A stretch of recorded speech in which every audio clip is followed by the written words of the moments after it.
हम सभी समझते हैं हिमालय के बारे में। किसके बारे में? हिमालय के बारे में। हिमालय को आप सभी लोग जानते होंगे, लेकिन हिमालय पर्वत का निर्माण कैसे हुआ? क्योंकि उसके जगह पे एक विशाल पहले सागर बहता था, तो उस सागर की जगह पे किस तरह से इतना विशाल पर्वत का निर्माण हो गया, इसके बारे में आज हम इस वीडियो में क्या करेंगे, डिटेल से समझेंगे। तो सबसे पहले समझते हैं हिमालय की उत्पत्ति कैसे हुई। तो जैसा कि आप सभी लोग जानते हैं कि जहां पे हिमालय इस समय है, वहां पे करोड़ों वर्ष पूर्व, कितने वर्ष पूर्व? करोड़ों वर्ष पूर्व एक सागर बहता था। क्या बहता था?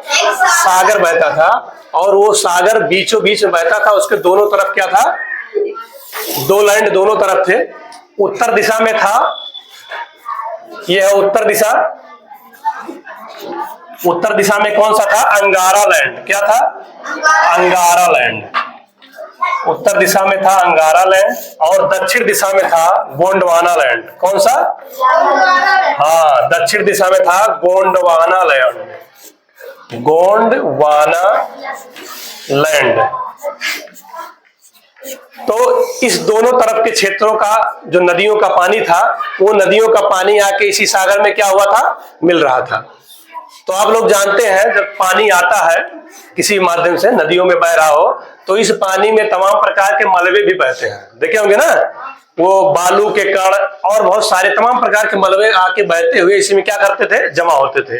और ये पत दर क्या हुए? जमा होते गए।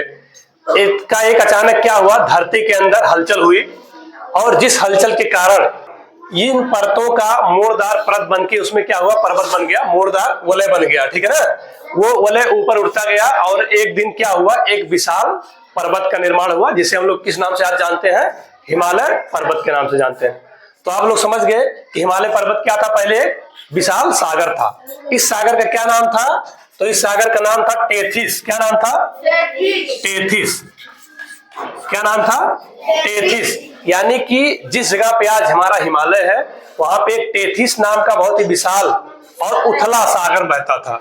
उस सागर में ऊपर से उत्तर तरफ से अंगारा लैंड और दक्षिण की तरफ से गोंडवाना लैंड की नदियां तमाम मलबे के साथ इसी में बहती थीं।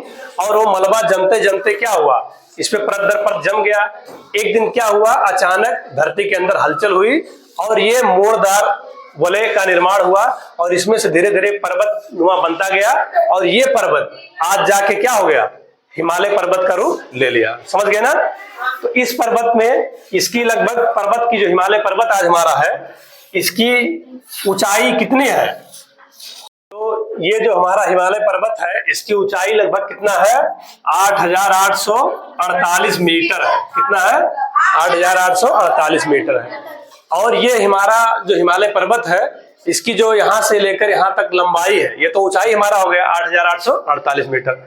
इसकी जो लंबाई है, कितने लंबा फैला है? तो ये लगभग 7 देशों में फैला हुआ। कितने देशों में?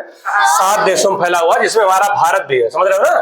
पाकिस्तान, भारत, अफगानिस्तान जैसे 7 देशों में फैला हुआ है। और इसकी लंबाई लगभग यहां से लेकर हिमालय पर्वत की पूरी लंबाई 2400 से लगभग 2500 तक, कितना? 2400 से 2500 किलोमीटर तक फैला हुआ। कितना दूरी फैला हुआ है?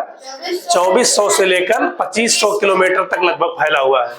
तो यानी कि इसकी ऊंचाई, सबसे हाईएस्ट ऊंचाई कितनी है? 8,848 मीटर। और इसकी लंबाई लगभग कितनी है? लगभग 2500 किलोमीटर। कितना है? 2500 किलोमीटर। तो ये हिमालय पर्वत है, और इसका विस्तार आपने देखा किस तरह से हिमालय पर्वत एक सागर से और आज विशाल पर्वत के रूप में निर्धारित हो गया है। और ये पर्वत पूरे विश्व में लगभग सबसे ऊंचा पर्वत है। और इसकी सबसे ऊंची चोटी का नाम क्या है?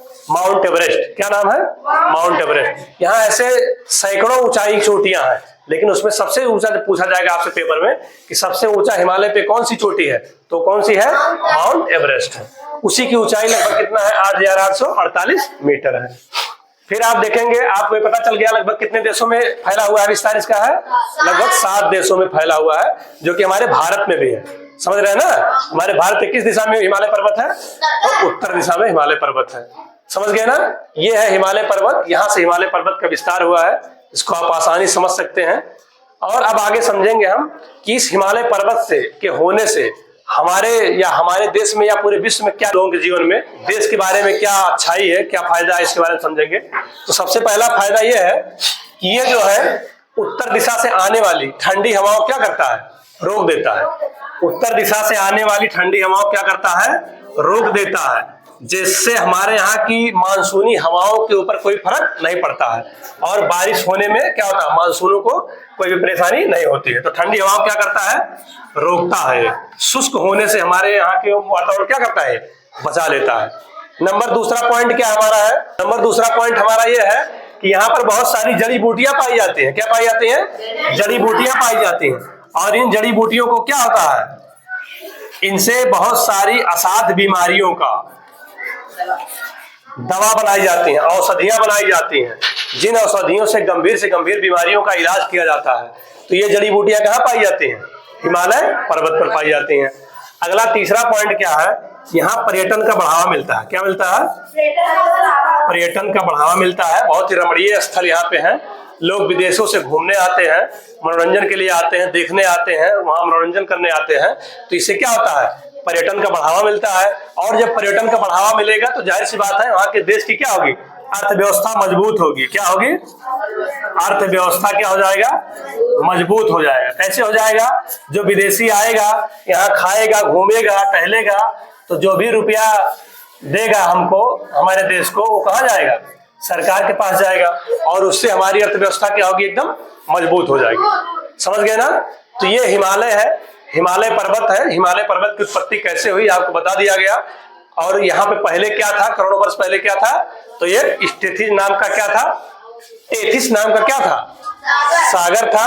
और उस सागर में धीरे धीरे मलबा आते आते जमा हुआ, मोड़दार परत का निर्माण हुआ और एक दिन अचानक क्या हुआ, धरती के अंदर हलचल हुई, जिसके कारण क्या हुआ, ये परत ऊपर आके उड़ता गया और धीरे धीरे एक क्या हुआ, विशाल पर्वत का निर्माण हुआ। किसका निर्माण हो गया, विशाल पर्वत का निर्माण हुआ, जिसका क्या नाम है, हिमालय पर्वत।